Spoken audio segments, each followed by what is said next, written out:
When it comes to stretching the food dollar, the toughest place to do that at the grocery store on your grocery list is that right there, the protein, chicken, meat, even the fish. So when I'm out shopping and I see those BOGO deals, I pounce on them, whether it's the three that we just named. The other thing that I keep in mind is when we're looking at these chicken breasts, this is more than, well, the deck of cards, the old palm of the hand idea. So I'm going to show you how to take 3 chicken breasts, turn it into 6, save yourself a little bit of money, and still get all the protein that you need in your diet.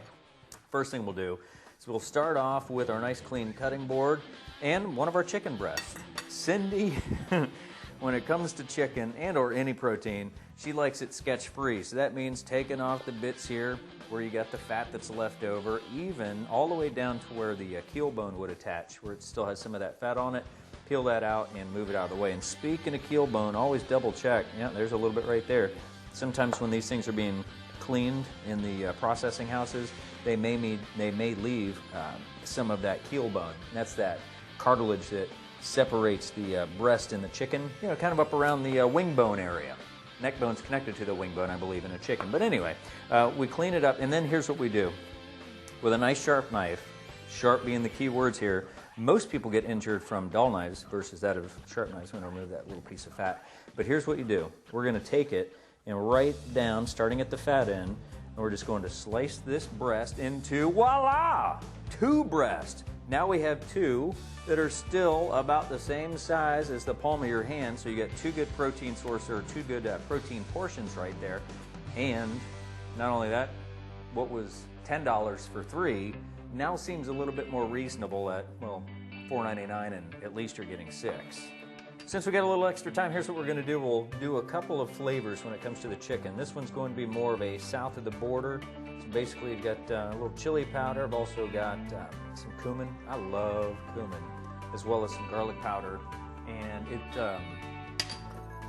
never hurts to add a little bit of salt.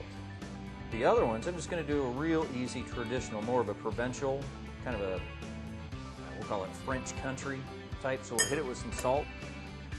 When it comes to salt, I'm a fan of kosher. I like it because even if your fingers are a little bit wet, it doesn't stick to it. I don't use much of the tube variety salt, you know what I'm talking about, the kind that's the little girl in the umbrella. Iodine, we get plenty of it in our diet, if you eat a healthy diet, so I don't need the iodine source from being there. But it does need some pepper on this one. And this one, I like it. It's really simple. It's an easy salt, pepper. This one, you know, you got to go ahead and make up your own little south of the border spice blend. But you'll see that it comes together, gives beautiful color. This one just goes together and, well, it eats just like an old country meal. So let's go ahead and move to the next step, which is our veggies. When it comes to veggies, it's a good time to get to chopping and also practice your knife skills. A couple of important things: make sure your fingers are always out of the way of the blade. Remember, your knuckles here work as a pretty good tool to allow that knife to keep away from, well, getting into your fingertips. And one of the items that I love to chop up, the fungi, because it's pretty easy to chop and it gives you a chance to work on your easy chopping and or slicing techniques. Especially when they're nice and fresh like these, bright white. You can tell when mushrooms are fresh, by the way, when you turn them upside down. See how the gills and if the stem was still in there, it fits nice and tight to it. When mushrooms get bad, this part here will open up and you'll see the exposed gills, and that's when you know that they've been sitting around a little bit. All right, we'll work from left to the right here. We'll start off with the veggies. What we're going to do with our beans is first give them a little bit of flavor. I'm talking about the black beans first. So before we put the onions in, let me talk about oil. I've got 2 different types here. I got grapeseed oil. This stuff does great over high heat. This is how I'm going to cook the chicken, a little bit more vigorous heat. So that'll go into my chicken pan. Remember, I just put in grapeseed oil. The other pans I'm cooking over a low heat because, let's face it, these things out of a can are pretty much already cooked. So I'll use some olive oil here. I don't use olive oil when it comes to anything over medium heat. I just don't like the flavor. Olive oil takes on, to me, a kind of a weird taste once you get it too hot. So in one pan for our south of the border type of beans, we're going to add some onions. The ones that we just chopped, sliced, diced, and we did it without getting our fingers in the way. And onions, best friend, neighbor, and flavor buddy. Going to add a little bit of garlic here. And just to soften those up before we add in the beans. Now the other dish, and it's one of my favorites, we've done it at the Publix Apron School quite a few times, that is just a can of garbanzo beans right on into, some people may call them chickpeas, right into a warm pan over low heat. All we're going to do is bring these just to a slow boil. But in the meantime, with our onions, get them coated in oil. Oh man, you can smell that garlic. Let's let those sit for a second. And then we'll add the black beans to these. For the sake of TV and time, we'll add them a little early.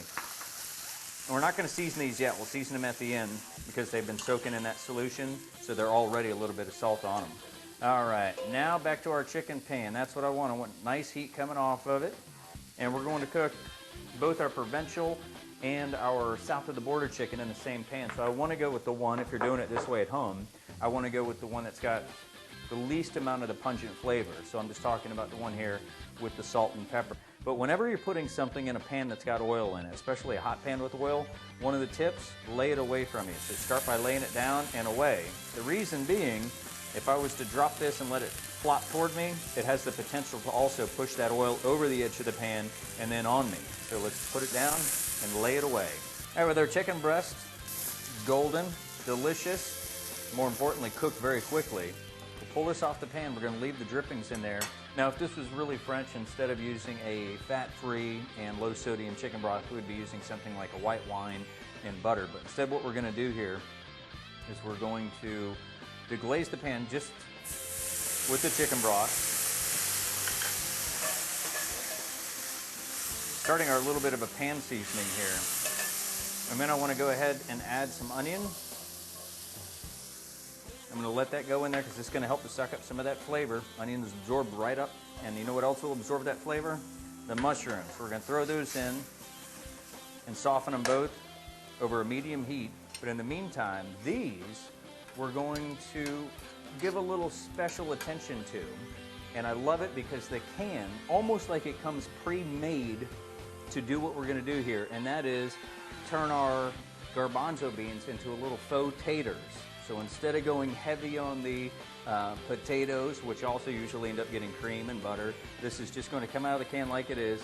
I also go with the low sodium variety. So what we'll do after we've started to fix them up, faux tater style, what we'll do is we'll taste it, see if we need to adjust the seasoning. But right now, the only thing they have to do is just come to a boil. I just want them heated all the way through. This is what we're going to do with our garbanzo beans. For right now, we're going to leave the liquid behind. I'd mentioned that the pan basically comes pre-measured. I don't know if they do it or not on purpose, but it comes pre-measured to do exactly what we're going to do here. And that is scoop in our beans into our little chopper and a hopper. All right, once the beans stop moving, that means they've whipped as much as they can. Now it's time to add the liquid. And I mentioned that those fine people that put this in a can nearly pre-measure this whole thing. So watch what happens here. I'm going to turn this back on. And slowly drizzle in the liquid.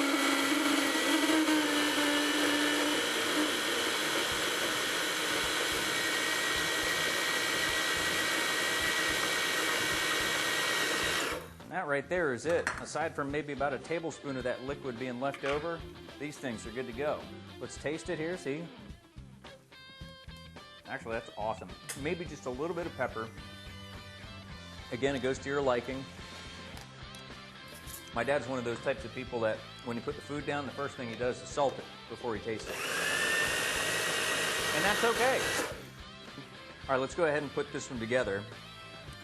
We're going to take you out to the provincial countryside. Now we're going to start off with faux taters. And that's basically, you could add some tahini to this, a little squeeze of lemon and some parsley, and boom, all of a sudden you've got hummus. But what we've done is we've made it a little bit more savory.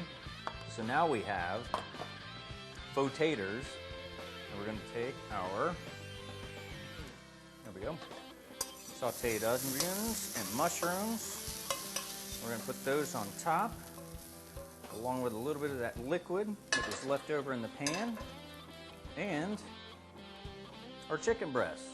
I'm going to put both of them on the plate, but you can see that that would make two very nice dinners. Add a little salad to it, and voila, you're now on the French countryside. Now let's take you south of the border. While we have our chicken getting hot in the pan there, Let me show you the next part of this. In the attempt to continue to save and stretch our food dollar, I had some leftover white rice, quick trip to the microwave, and it's ready to go. And it makes a perfect bed for my black beans.